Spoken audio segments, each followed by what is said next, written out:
Today's episode is brought to you by Moore Spots, where your business finds its space. Need an office for a day, a conference room for a week, or a meeting space without a year-long lease? We've got you covered. Flexible, local, and designed to help your business grow. Learn more at moorebizspots.com. Imagine more stories that soar, business, life, and so much more. Laughs, lessons, and local delight. It's the podcast that feels just right. It's the Imagine More podcast.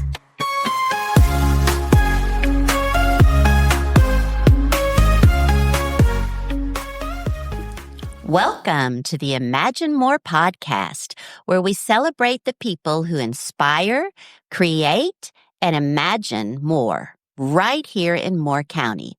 I'm your host, Rose Young, educator, entrepreneur, and lifelong music lover, bringing you stories from the extraordinary individuals who make our community sing. Today's guest is one of those people who quite literally does make our community sing. Mrs. Anne Dorsey, the director of the Moore County Choral Society and a lifelong educator whose impact on generations of students can still be heard in every concert hall and classroom across the county. Anne is a retired public school music teacher, a mentor to countless young musicians, and the heart behind one of Moore County's most beloved and enduring musical organizations. Anne, welcome to the Imagine More podcast. Thanks, Rose, for having me. You've spent decades teaching and directing, helping voices grow, building confidence, and turning noise into harmony. How did your journey in music begin? I sang my first solo at 3. Oh, you're kidding! At a dance recital, and the only proof I have of that of those 8mm movies that my daddy would take. And I'm on stage at 3, putting it all out there, and I have no idea what it sounded like. It's probably best that I don't. Yeah. But, and then church choir and high school choir, and high school choir was really where it turned around for me. The meeting of voices and the 4 parts and the harmony and the interpretation and the music, all of those things together. And I wanted to do that with people. I wanted to, be on the podium and make that happen for people because it was an amazing experience. So it started early, and then in high school, we got to go to Carolina to hear the Carolina Choir and to have a little workshop with its director, Dr. Lara Hoggard. And then that just cemented where I wanted to go to college. Oh, yeah. And there was not going to be I had no other choice. That was it, huh? That was it. Sent my SAT scores to one school. Oh. And so, I don't know. I didn't have a backup plan, but that's what I wanted. And that's what worked out for me. And those years at Carolina with who I think is probably the best conductor that ever lived, at least as an educator, he checked all the boxes. And I just wanted to be like him. And that's what sent me on the education path. I love that. So it was inspired by your high school music director. It was. And just, sitting in that, it was a large group. And sitting in that group and making the harmony happen and all the good stuff. I don't know that we were, a really fine choir. I don't remember a thought about that, but I just know that I loved doing that and I wanted to be the one who helped somebody else to do it. So and so you have. For a long time. So tell us a little bit about your teaching career. Well, I started out in Hope County.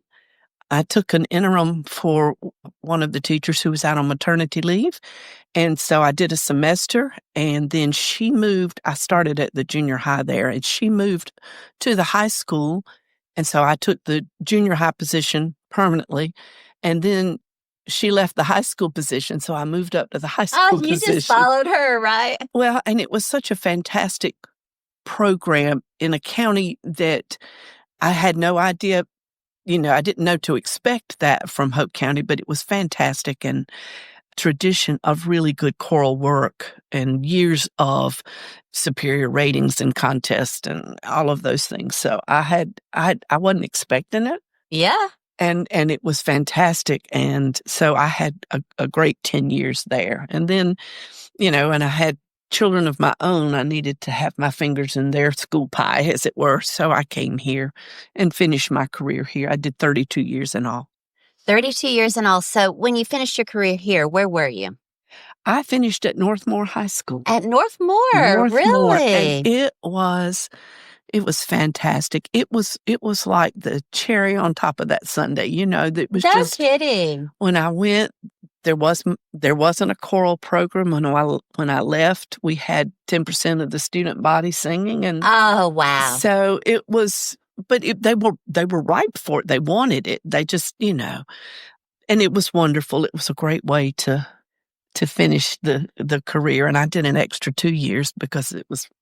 Oh, really? That's why you did 32? That's why I did 32. I just couldn't let go. I have a hard time letting go anyway. But it was fantastic at Northmore. Really was.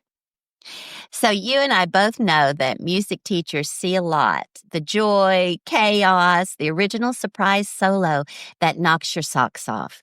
Can you share a funny or unforgettable story from your years of teaching that still makes you laugh today? There are a lot of those. Yeah. There are a lot of those. But, you make some rookie mistakes. And when I started in Hope County, they had a tradition of candlelight processionals, if you can believe this, in the school. Oh, no kidding. Real candles. And I started in the early 80s. And if you remember the 80s hair. Oh, the big hair. The big hair with the big spray. Lots of hairspray. No. And so. I see where this is going. So, we had the hair fire before we processed in. And so as the kids, they put the fire. It was no huge harm done. Thank goodness. It wouldn't be funny if there had been. Right. It wasn't, Michael Jackson's Pepsi commercial. It was just, it was just, but that smell kind of permeated. Oh, no. Nothing smells worse than burning hair. So that's one thing I remember. There are a lot of them, though.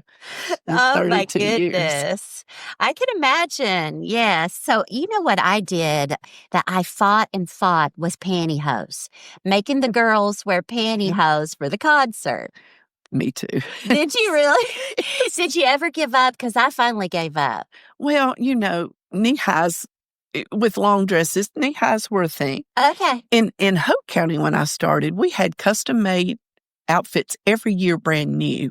And I quickly learned that we could do differently and just have one, like the Choral Society has one dress, right. Like it or not. And that's it. And you don't have to buy something new every year. But they had, and then my two groups, I had two groups there, a chorus and a more carefully auditioned chorale. And so the chorale was the traveling group. So not only did they usually had a long skirt, a blouse, and a jacket, but they also had pants. Okay. So when we traveled, and every year, putting that together and new suits for guys, it was a lot. Yes. So we learned to cut a lot of corners, and pantyhose was one of them. So, you pick your battles, but you really do. And I picked that battle for a long time, man. And then finally. Well, the whole thing about outfits is uniformity. That's right. Either we do or we don't. Choral Society does. And right down to the jewelry. Right down to it. Mm-hmm. And so, and personally, I like to see that from the audience. I like to see uniformity, not just come as you will, But things do change and tastes do change. But Moore County Choral Society has not changed in that regard. And it looks really good in pictures, and it looks good from the stage. Yeah. And I know that you preach a lot about what your mouth looks like. Oh, Lord have mercy. That should be uniform, too. It should. You would think that the whole uniformity idea would pervade the chorus, but that's not always the case. Oh, Lord. You taught high school students for many years, and now you work with adult singers in the Moore County Choral Society. What's the biggest difference between teaching young students and directing adults? Oddly, it's not that different. It's not. Especially in the organizational things, Right, that's true. how you get on the risers, how you stand, I find myself preaching the same sermons as I did with kids. What is vastly different is that the adults are so committed and will do everything from raising money to sweeping the stage to, all of those things. The Right. kids, we had booster clubs for that. And the kids didn't, of course, do that kind of work for themselves. And Moore County Choral Society does it all and does it with aplomb. I mean, it's fantastic what they do. It is pretty besides amazing. just come and sing. But in the rehearsal, it's not that different. Oh. So do you find yourself switching into teacher mode? I stay in teacher mode. If I were to switch out of teacher mode, you would notice. It's ingrained. And sometimes I think, Anne, these are adults here. Yeah. But, I just know one way that works. And so I do find myself crossing that line. And fortunately, it is accepted with good humor. That's right. It is. Well, you do it with humor. Well, And sarcasm. I know. They tell you when you start teaching, don't be sarcastic with kids. I can't do this. Yeah. And it turns out kids will take it if it's intended with love and That's it's not right. intended to hurt. No. And sometimes for me, humor is better. I never could be that big bad teacher that kids were afraid of. That wasn't gonna ever happen. No. So to be able to reach them with humor and a raised eyebrow or an expression or whatever was easier for me than trying to just be something I wasn't. Yeah, well, and kids know when you care about them and when you're being sarcastic, but it's funny and you're not meaning it hurtfully. They know. No, and I think it gives you an authenticity. I agree. You have to be who you are at the end of the day if you want to get who they are. I love that. That's perfect. So what have been some of your biggest challenges as a music teacher and choir director? Well, Besides vowels. rounded vowels and just attention to the podium. Just Oh, yeah. the eyes lifted towards the director just on the off chance that something might be happening up there. But I think that is every choir director's issue, especially with amateur choirs who are not working from memory. Working from memory, which my school kids did. Yeah. Then if they look away, it's really obvious that they're not paying attention. But in when you're using music, the tendency is just keep your nose down and make sure you don't lose your place or whatever. And so it becomes an issue. Yeah. When folks aren't looking. So how do you get us to look at you? Oh dear. Sometimes it's not pleasant. Just please look up doesn't get it. So,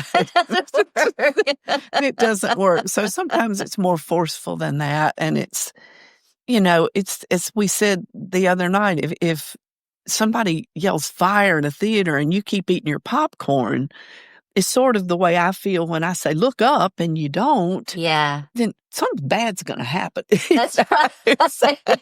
So I guess that's every choir director's issue. I don't have other issues. I mean, we are dedicated. We do all the work, and all of those things are fantastic. So, but yeah, that issue always will be an issue. Well, that is and the vowels too, though, because I know that we are Southern here in North Carolina. Aren't we just? Well, and anytime you put a group of people together, and from various walks of life and various homes and so forth, you have to unify, or else you get just that. And I guess that's just that's when you say chorus is not just a group of people singing together. I mean, That's right. There's more to it than that. That's right. And so, yeah, the unification of vowel sounds, and from the very core of that is a perfectly rounded ooh vowel. And once you get that, you try to build from that. But from week to week, that concept seems to fade. So you've had a front row seat to watch students discover their voices, literally and figuratively. What's one of those aha moments that stands out when you saw a student really come alive through music? There have been a lot of those for sure, but something that has happened recently that has really thrilled me, and that's with my own daughter, Claire, and she was a student as well. I mean, bless her heart, she was in my class. Yeah. And she just recently directed the middle school all-county chorus here in Moore County. Oh, nice. And to see her come into her own like that, and she did a fantastic job. It was a great performance, and I was so proud of her, and I thought, well, gosh, that's what we're here for. Very cool. So that was cool. But there have been so many over the years. I've had some professional musicians, go on and teach or perform, and I've seen some kids go from mousy to mighty, with using their voices. And of course, those are wonderful moments. But the one that comes to mind immediately is the one I just said. Yeah. Did she call you Mom when she was in your Yeah. class? Yeah. Just like she does in rehearsal right now. She's in the choir now still. So how long has Claire been in choir with you? Oh, gosh. I think since I started, she did in high school, and then there were a couple of years when she was off at school that she couldn't get back for the concerts. But since then, she's been every year. How long have you been directing the Moore County This is Choral my Society? 24th season. 24th season. So 32 years in public school. I can't quit anything. 39 years of church choir work. Oh, my goodness. I just can't quit. You're a strong supporter of local school programs. Why is it important to keep music education in the schools? It's funny that you ask that, because for all my 32 years of teaching, I felt like every year I had to explain to somebody why what I did was important. Oh, yeah. In the life of children. But music supports all other subjects. It supports science and English and math. I mean, it supports them all. And it also gives a child an opportunity to be creative, to express themselves, and to find themselves in a group where they will be accepted, and gives them something to carry for a lifetime. And I don't know why, but it seemed like every year, explain why you're important here. And there've been some years, that I felt like we were on the chopping block. Oh, yes. We're going to have to cut. So one of the first things, art, music, that goes. Yeah. Mm-hmm. It should be the last. Exactly. But anyway, somehow muddled through 32 years and didn't get my job cut. And I think we're in a better place now, because music is a requirement now for graduation. And Oh, I didn't know that. So it is, we're in a better place, I think. Well, I know that you're still out there doing things, supporting music programs, subbing. I know you judge for me in the PK, and you judge for others. And you said something about you just have been working with the Pembroke Choir, or tell me a little bit about that. When their director, Dr. Jose Rivera, when he has to be gone, sometimes he will call and ask me to go down. He can call me on one night and I'll go the next morning, because I do enjoy that experience. His kids are great. It's a great school, great program. And so it's a gift to me to get to go do that. And I'm happy to do it. And anything that I can do to keep my fingers in the pie, as it were. Yes. Why is that important to you? Well, I think it's important to keep music alive in a community. Mm-hmm. And once in a while, you may have had an experience that somebody can benefit from, or, you might have something to say that might have an impact. But I think Moore County is an arts-rich county. And I'm so grateful that I landed here. And because I did, I feel like I've been able to help contribute to that. And I just think it's important in the life of a community to support the arts and to help where you can. I agree. And I agree with you for sure. And I know that sometimes I would have students that might be failing all of their other Mhm. classes, and the counselor shoved them in the choir because, Mhm. what else are you going to do with them? Right, right. And then they end up excelling. And when they start excelling in music, well, maybe I'm going to work on my math too. Maybe and you see them change. It's interesting. I think as a choir director particularly, or a band director, a performing arts group director, a kid on a different level I agree. than their Yes. teachers sometimes too, Uh-huh. their classroom teachers. I know there's during my middle school years, it was almost every day that somebody's discipline problem got stuck in my classroom. Exactly. Just go in there for a while, calm down. And sometimes it was kids I taught, sometimes it wasn't. It just was just a place. Oh, really? Oh, my Yeah. goodness. So, but I do think, and in fact, I know that for a lot of kids, that is a life-changing time when and being a part of a group and being accepted and creating a product that you try to perfect and Right. present, all of those things, I think give you a different outlook on life, and I think it has been life-changing for a lot of kids that I taught, and they'll tell you that 20 years later, Yes. "If I hadn't been in your choir, Yeah. I'd be in jail. I'd be in jail." That's about right, and you're like, "Yes." Yeah. So let's talk about the Moore County Choral Society.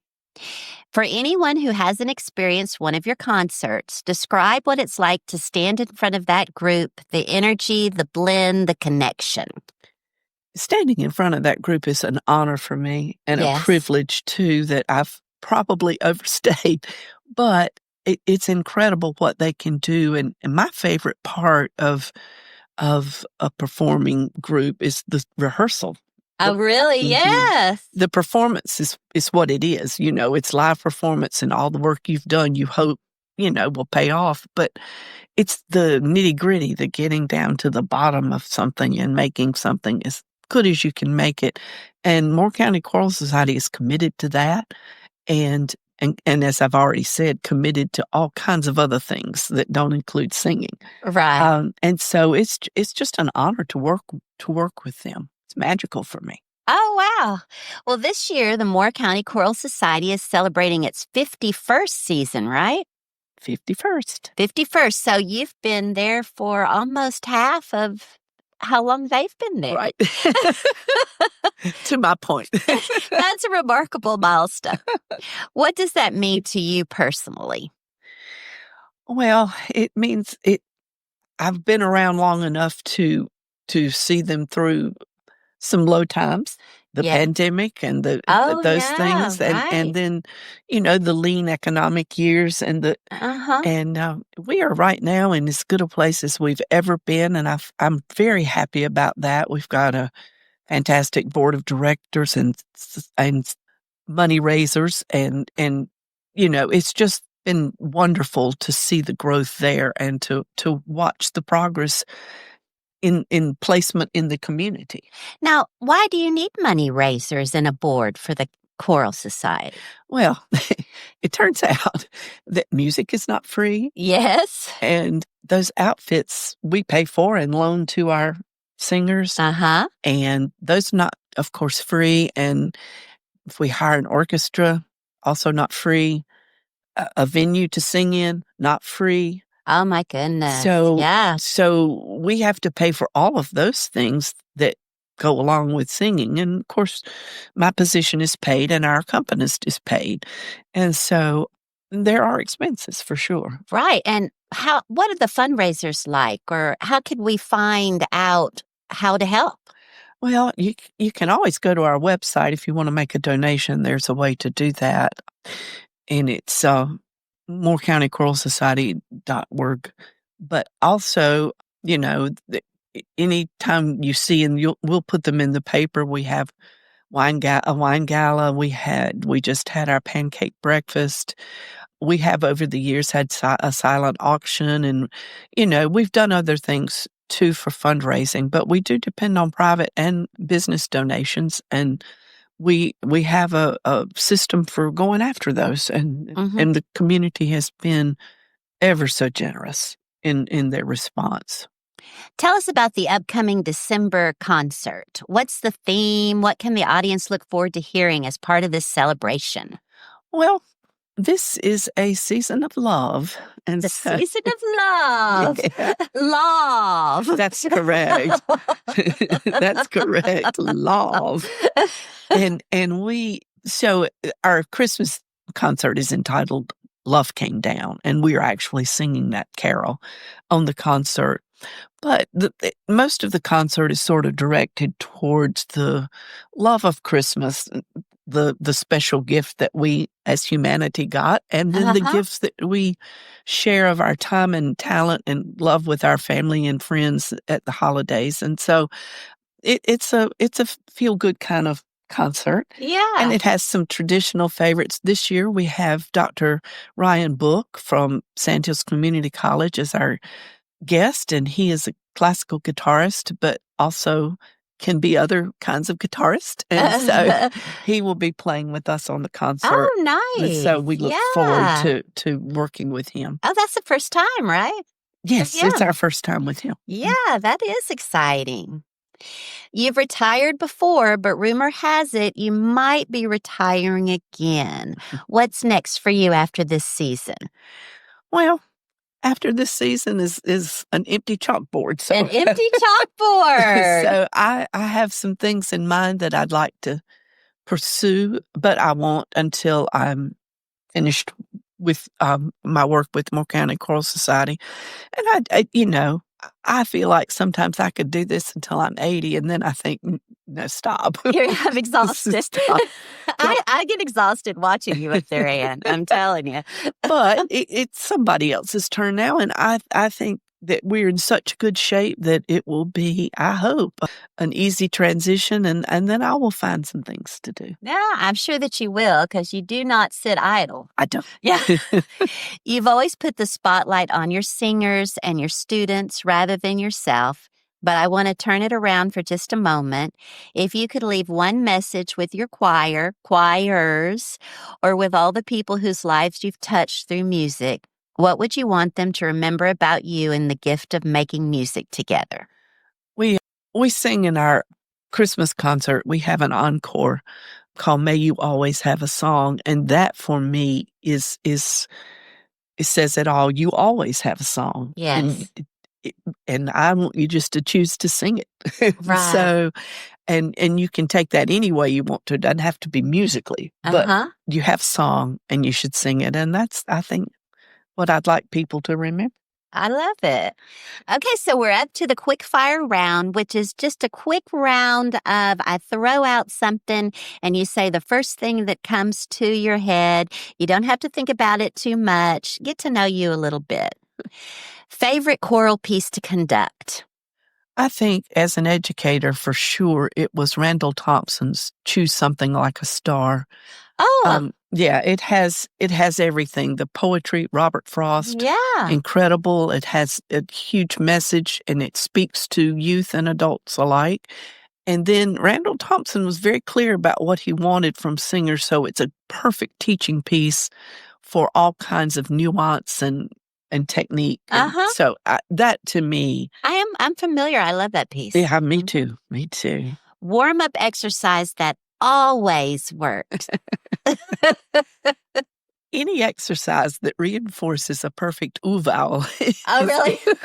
It's going to be. That ooh vowel has poked up again. Yeah, anything, because, and this is just my personal philosophy, this is not scientifically proven, but for me, every vowel starts with an ooh inside the mouth, and then it just opens gradually to the o and the ah, and etc. So for me, if we can get the ooh right, we have a chance. Yeah. We have a chance to get the rest. Okay. All right. Coffee or tea before rehearsal? Neither one. Water. Really? Dream venue to perform in. Haven't you already performed in it? I was going to say, I've done Carnegie Hall. I took my church choir to England and we sang in the Salisbury Cathedral. Oh, no kidding. Yeah. I mean, I just, and we sang in a pub in Wales. I mean, I've sung in some. How cool is that? Yeah. I've sung on a train with a group of kids going to Canada one year. I've sung in some wonderful venues. I think I've about covered them all. Yeah, that sounds like it. So if the choir, the Moore County Choral Society, had a mascot, what would it be? There's so many that it could be. Yeah.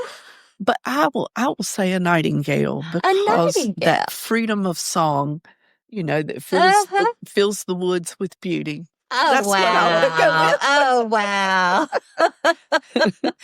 What song always makes you emotional every single time? There's more than one of those too, but, when Pavarotti sang Nessun Dorma. Oh, I was in that opera in Germany. Oh, all right. The performance I like is from, I think, the 90s in Paris with James Levine conducting. Oh. And I don't know. Just anytime I hear that, there will be tears. I mean, really?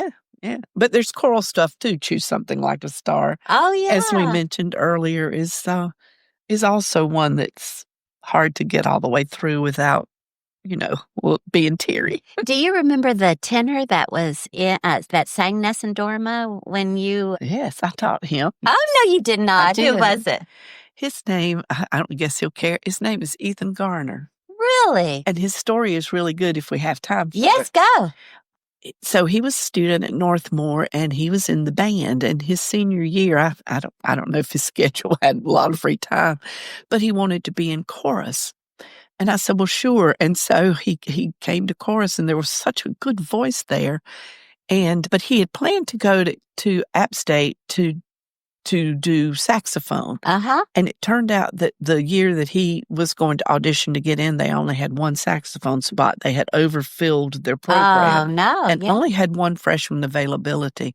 But he was undaunted by that. And he said, well, do you think I can sing? I said, I think you can. Absolutely, yeah. So we worked on an audition, and sure enough, he got in, and he was lucky enough to land in the studio of the teacher of Lucas Meacham. No kidding. Yeah, so he got excellent training at App and then went on to the Mannes School in New York City for his master's.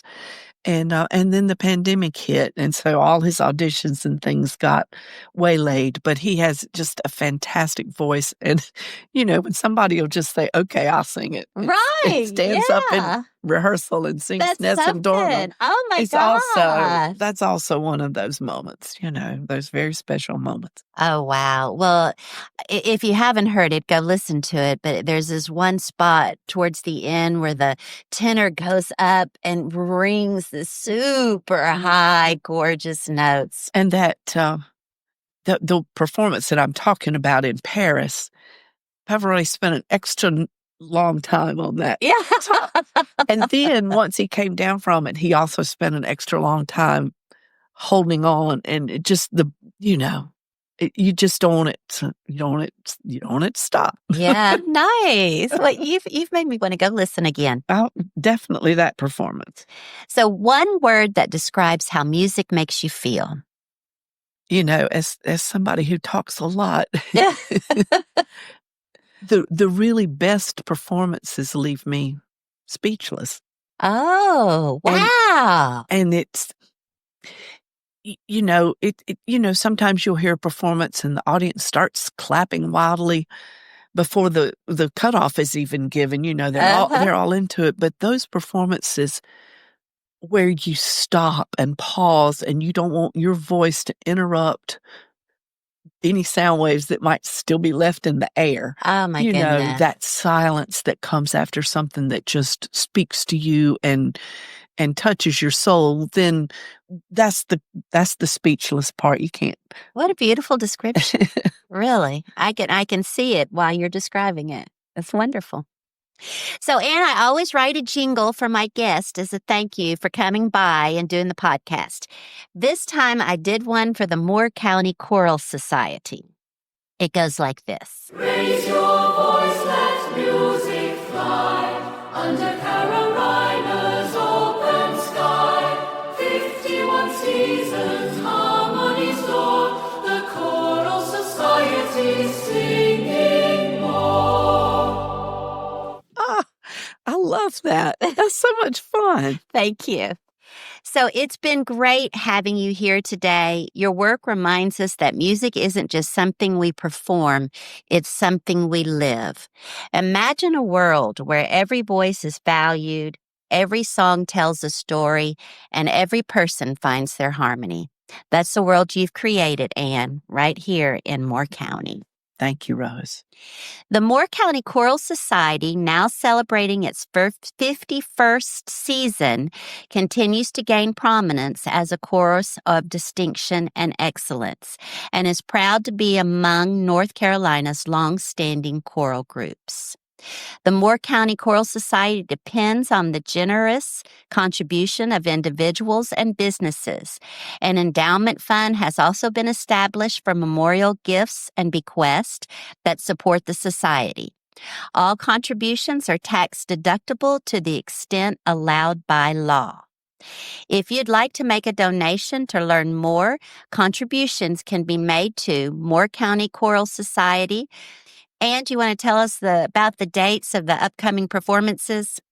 I do. I would like to invite everybody to our Christmas concert, which will be held at Sandhills on the 14th of December at 7 p.m. And tickets are available at Ticket Me Sandhills, and we'd love to see a great big crowd. So hope you'll come. Okay, tell me one more time. Say it one more time. Sandhills Community College, December 14th, 7 p.m. Okay, that'll hold a lot of people. So let's fill that with the concert of love. Absolutely. So ticket information, as she said, is at Ticket Me Sandhills, or you can go on to the moorecountychoralsociety.org or follow them on Facebook at Moore County Choral Society. And of course, don't forget to like, subscribe, and share the Imagine More podcast with your friends and family. You can find us at imaginemorepodcast25.podbean.com. Until next time, keep singing from the heart, keep laughing through rehearsals, and keep imagining more. Imagine more. Stories that soar, business, life, and so much more. Laughs, lessons, and local delight. It's the podcast that feels just right. It's the Imagine More podcast.